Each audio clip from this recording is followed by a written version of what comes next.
সকল মানুষ মৃত্যুর পথের প্রতীক। সূরা আল ইমরানের ১৮৫ নম্বর আয়াতের উদ্ধৃতি দিয়ে মঠবাড়িয়া উপজেলার তুষখালী ইউনিয়ন সগীর হোসেন মেম্বারের চাচার মৃত্যুতে উপস্থিত বক্তব্য দেন জামায়াত ইসলামী মঠবাড়িয়া উপজেলার আমির প্রফেসর জলিল শরীফ।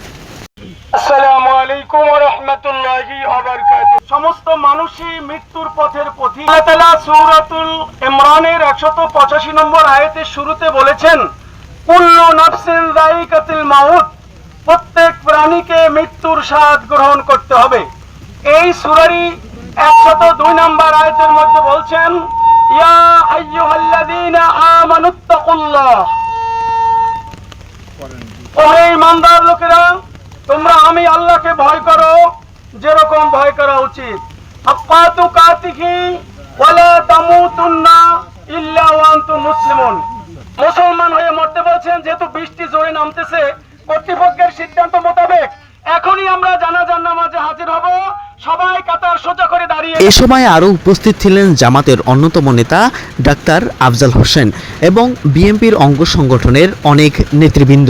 সেই অনুষ্ঠানের সবাই উপস্থিতিতে এই জানাজার নামাজ সম্পন্ন হয়। জানাজায় উপস্থিত ছিল বিএনপির অন্যতম সদস্য সগীর হোসেন মেম্বার সহ আরও অনেকেই। আবহাওয়ার অবনতির কারণে বৃষ্টির প্রভাবে জানাজার নামাজ পড়তেও অনেকের সমস্যা হয় বলেও দেখা যায়। সে সময় বক্তব্য সংক্ষিপ্ত করে স্থানীয় ইমামের মাধ্যমে জানাজার নামাজ সম্পন্ন করা হয়।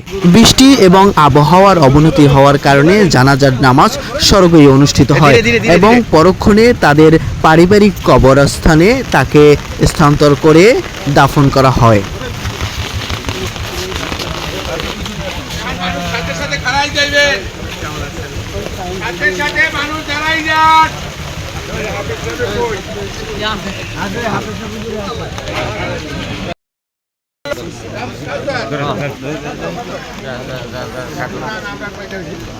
নাসির সামনে হোক।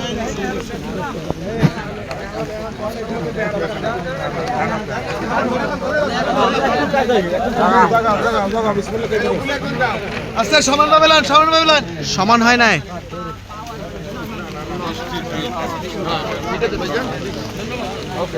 আচ্ছা তাদের জায়গা দেন।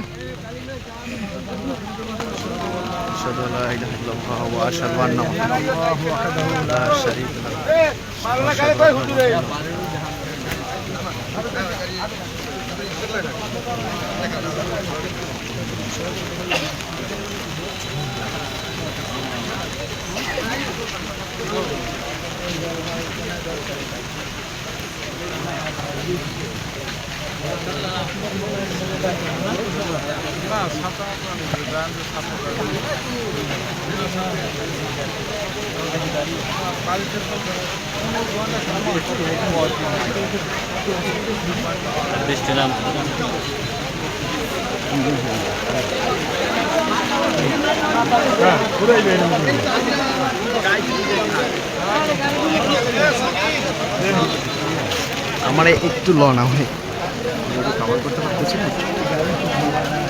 ক্যামেরায় পানি।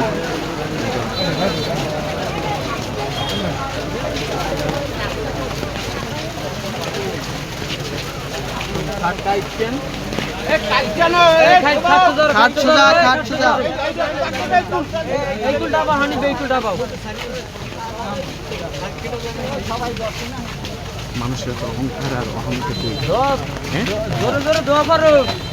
আর নিজে আর অহংকার করে দাঁড়াইতে মানুষ কিসে এত অহংকার করে? আমি শুধু এইটা জিনিস করি যে মানুষের অহংকার করে কি আছে।